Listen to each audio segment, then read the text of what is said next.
হোজাইত উজলিল আল ইছলাহ একাডেমি। হয়, আপোনালোকে ঠিকেই শুনিছে।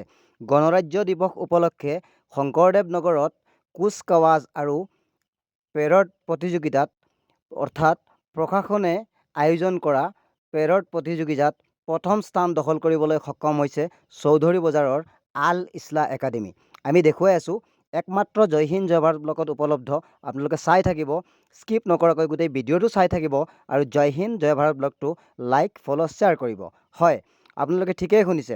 এয়া চৌধুৰী বজাৰৰ আল ইছলাহ একাডেমীত এন এছ এছ গোটে প্ৰথম স্থান দখল কৰিবলৈ সক্ষম হৈছে, অৰ্থাৎ পেৰড কুচকাৱাজ প্ৰতিযোগিতাত প্ৰথম স্থান দখল কৰিবলৈ সক্ষম হৈছে। আমি দেখুৱাই আছোঁ পোনপটীয়া সম্প্ৰচাৰ, জয় হিন্দ জয় ভাৰত ব্লগৰ পোনপটীয়া সম্প্ৰচাৰ। আপোনালোকে স্কিপ নকৰাকৈ গোটেই ভিডিঅ'টো চাই থাকিব আৰু জয় হিন্দ জয় ভাৰত ব্লগটো লাইক ফ'ল' শ্বেয়াৰ কৰিব।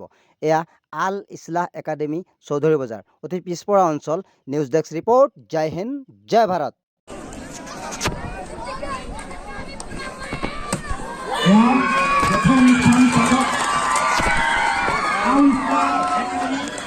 এনচিচি গ্ৰুপ তেখেতক বঁটা প্ৰদান কৰিছে হোজাই মহকুমাৰ ভাৰপ্ৰাপ্ত মহকুমাধিপতি মহোদয়।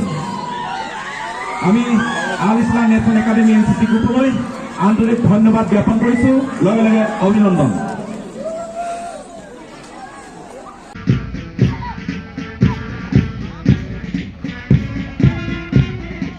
Marcus academy English higher secondary school Hojai NCC group, commander Afif Al Hasan.